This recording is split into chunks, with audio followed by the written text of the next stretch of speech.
Hello students, I am Dev Singh here. Today we will know about convections. We have noted about that water is a poor conductor of heat. Then how does the water put in a kettle get heated up when it is put over a flame? Means इसके पहले आपको बताया गया कि water क्या है, एक poor conductor है हीट का। तो सवाल ये है कि इसको जब हम हीट करते हैं किसी केटली में रखकर, तो ये हीट क्यों हो जाता है अगर ये पुअर कंडक्टर है तो इसको हम देखेंगे क्या इसका रीज़न है। The molecules in liquid and gases are quite free to move. Means liquid and gases के जो मॉलिक्यूल्स होते हैं वो फ्रीली मूव कर सकते हैं। लिक्विड में थोड़ा कम मूवमेंट होता है, लेकिन गैस में बहुत ही ज़्यादा होता है, और सॉलिड में बिल्कुल ही नहीं होता, बहुत ही कम, मीन्स ना के बराबर होता है। तो इसके जो मॉलिक्यूल्स हैं वो क्या करते हैं, मूव करते हैं। This is unlike solids whose molecules are quite rigidly fixed. Solid में क्या होते हैं, फिक्स्ड होते हैं उसकी मॉलिक्यूल्स, मूव नहीं कर पाते हैं। It is this ability of liquid molecule to move around that causes liquid to get heated up, जिसके कारण लिक्विड हीट हो जाता है, उसके मॉलिक्यूल्स क्या करते हैं, मूव करते हैं। We call this method of heat transfer in liquid and gases और कन्वेक्शंस। इस मेथड को हम क्या कहते हैं, कन्वेक्शंस। To see how heat is transferred by convections, let us look a simple activity. इसे हम एक simple activity के थ्रू समझेंगे। Activity 6. Take a round bottom flask. यहाँ पे एक round bottom flask लिया गया है। ये जो flask आप यहाँ पे देख रहे हैं, ये इसको हम कहते हैं round bottom फ्लास्क। मीन्स इसका जो बॉटम है क्या है, वो राउंड है। Now take a tripod stand. ये जो स्टैंड है आप यहाँ पे देख रहे हैं इसको, ये ट्राईपॉड स्टैंड है। ट्राईपॉड मीन्स इसमें तीन इसके क्या हैं, स्टैंड, इसके मीन्स तीन पैर हैं। आपको यहाँ पे 200 का हो रहा होगा, लेकिन एक नहीं यहाँ पे शो किया, आपको नहीं दिखाई पड़ रहा है। क्यों? क्योंकि ये जस्ट ये जो नीचे लैंप रखा है यहाँ पे, इसके जस्ट अपोजिट साइड में है ट्राईपॉड स्टैंड, तीन पैर वाला stand. Keep the flask over the wire gauge. अब इसको हम स्टैंड के ऊपर एक वायर गेज, यहाँ पे देखें आप, एक ये जो जिसके ऊपर रखा गया है इसको वायर गेज कहते हैं। ये तार की एक जाली होती है। Half fill the flask with water and put some crystal of potassium permanganate. इसको हम वाटर इसमें फिल कर देते हैं और कुछ क्रिस्टल्स पोटेशियम परमैंगनेट के इसमें डाल देते हैं। Now put A burner below tripod stand, light it up and start heating the flask. नीचे यहाँ पे देखें एक बर्नर रखा गया है ये गैस का, और इसको फिर हीट कर देते हैं। जब हीट करते हैं तो क्या होता है यहाँ पे, we will soon observe streaks of colours moving up and then coming down. आप यहाँ देखेंगे हम यहाँ पे कि कुछ कलर्स क्या होते हैं, अप डाउन। ये जो यहाँ पे देखें, यहाँ पे देख रहे होंगे आप, अप डाउन का ये इस तरह से बना हुआ है।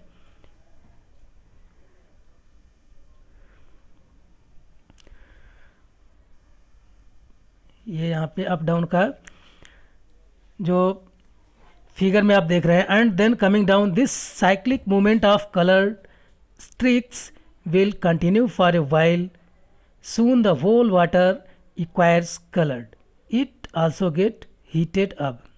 कुछ देर में हम देखते हैं कि वो कलर्ड पूरे वाटर में डिस्पर्स हो जाता है और पूरा वाटर कलरफुल हो जाता है, और इसके साथ साथ वो हीट भी हो जाता है। Now we are see here how do we understand this cyclic movement of the coloured streaks in water? Means ये कैसे इसमें स्ट्रीक हुआ, कैसे इसमें फैला पूरा colour. The water at the bottom of the flask gets heated up first. Means जो flask का बॉटम था, नीचे वाला भाग, वो सबसे पहले हीट हुआ फ्लेम से. As a result it becomes lighter. और जब वो हीट हो गया, नीचे का पार्टिकल्स क्या हो गया? लाइटर. मीन्स कोई भी चीज़ हीट होता है, कोई पार्टिकल्स, तो उसका वेट कम हो जाता है, लाइट हो जाता है. As the water molecules are free to move. और वो मूव होने के लिए फ्री हो गया. These heated up lighter molecules coloured by contact with potassium permanganate crystals move up. इस तरह से वो हीट होके क्या हो जाता है? ऊपर की तरफ मूव करता है. And the colder and heavier molecule at the top then move down to take the place vacated by these molecules. Means इसमें आप देखें, ये जो मॉलिक्यूल्स नीचे वाले होते हैं वो हीट हो जाते हैं, तो क्या हो जाते हैं? वो लाइट हो जाते हैं, हल्के कलर के हो जाते हैं. और हल्के कलर होने के बाद वो क्या होते हैं कि ऊपर इस तरह से मूव कर जाते हैं. और ऊपर अभी उतना हीट नहीं है, यहाँ पे कोल्ड है. तो कोल्ड है तो यहाँ के जो मॉलिक्यूल्स क्या है, अभी वो हैवी हैं. तो ये जब अपर साइड में जाता है, तो इसके जो पार्टिकल्स दूसरे हैं वो डाउन साइड में आ जाते हैं, नीचे आ जाते हैं. तो इस तरह से एक साइकिल चलती रहती है. तो जो डाउन करके आया है ऊपर से, वो भी धीरे धीरे क्या होगा? These molecules movement that we see in the form of the colored streaks going up and down. Because of these molecules, that whole water soon gets heated up. तो इस तरह से हम देखते हैं कि धीरे धीरे पूरा वाटर क्या हो जाता है? हीट हो जाता है. Now liquids and gases too are the seen to transfer heat throughout their volumes. Means उनका जो वॉल्यूम है उसके अकॉर्डिंग में वो हीट को ट्रांसफ़र भी करते हैं by the actual movement of their molecules. We call this method of heat transfer as convection. We often refer to this cyclic movement of molecule in liquid and gases as convection currents. इसको हम convection currents के रूप में भी जानते हैं. इसके पहले आपने देखा था कंडक्शन. उसमें क्या था कि सॉलिड जो पार्टिकल्स थे वो ये हीट हो रहे थे, तो और उसके साइड वाला भी उसके साथ हीट हो जा रहा था. लेकिन लिक्विड्स में क्या है? एक लाइटर हो जाता है, फिर वो अपना स्पेस वहाँ से लेफ्ट कर जाता है, फिर उसकी जगह पे क्या आता है? Heavy particles. इस तरह से वो सभी हीट हो जाते हैं. We make considerable use of convection current in our daily life. हम डेली लाइफ में भी कन्वेक्शन करंट देखते हैं, फील करते हैं. The use of windows and ventilators in room. Room में जो विंडोज़ होते हैं, वेंटिलेटर्स होते हैं. Use of chimneys in factories and the radiators in cars and motors are some common applications that are based on convection currents. ये सभी convection currents के example हैं. हम इसको डेली लाइफ में अपने फील करते हैं और देखते हैं. Convection current is also have a significant effect of weather and climate. ये वेदर और क्लाइमेट पर भी अपना इफेक्ट डालता है.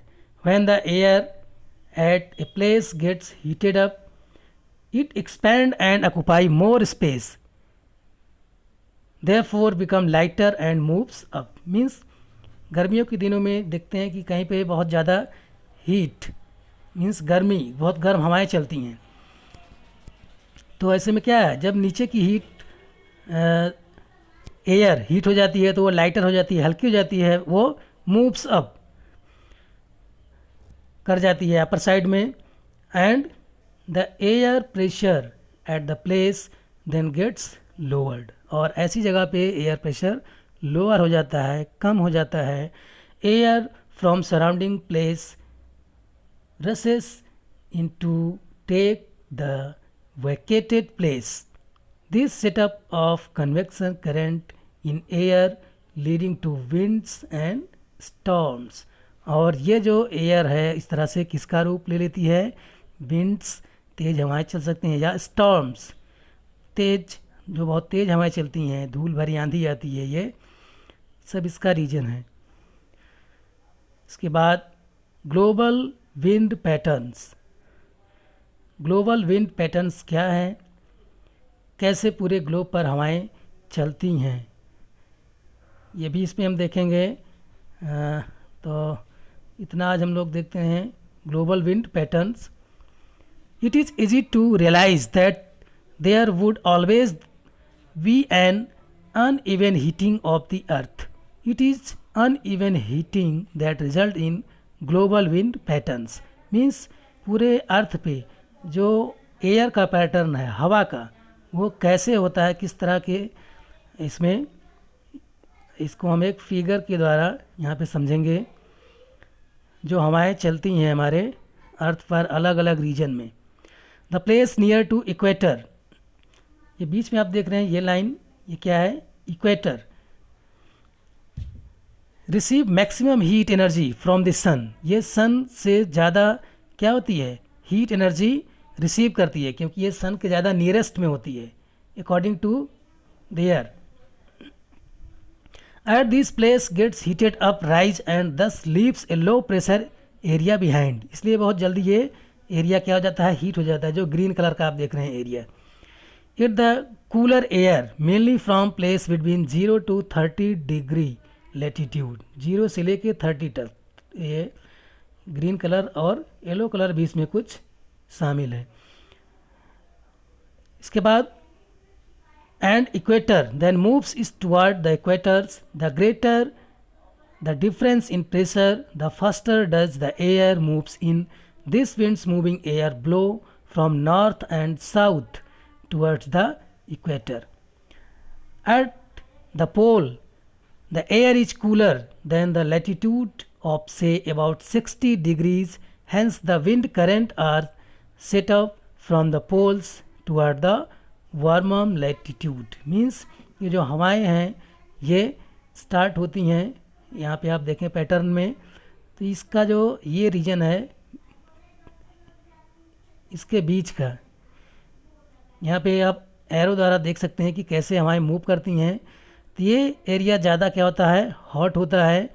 और यहाँ पे देखें इस तरह से इतने एरिया में, और ये जो एरिया यहाँ पे आप देख रहे हैं नॉर्थ, ये नॉर्थ पोल और ये साउथ पोल, यहाँ पे उतनी जो हवाओं का जो प्रेशर है, यहाँ पे आप जानते हैं कि आइस मेनली क्या है यहाँ पे, जिसके कारण यहाँ पे हवाओं का प्रेशर भी उतना नहीं होता, और ये रीजन्स क्या होते हैं? कोल्ड होते हैं। और इसके अकॉर्डिंग में आप जैसे जैसे आगे इक्वेटर की तरफ आएंगे, इक्वेटर की तरफ बढ़ने के साथ साथ इसकी जो हॉटनेस है वो भी क्या होती है? बढ़ने लगती है। तो इतना हम लोग आज जानेंगे। इसके बाद इसी से रिलेटेड है land and sea breeze. Means land area कैसे हॉट होता है और सी एरिया कैसे हॉट होता है या कूल होता है, इसको हम नेक्स्ट टॉपिक में देखेंगे। आज के लिए इतना ही। Thank you.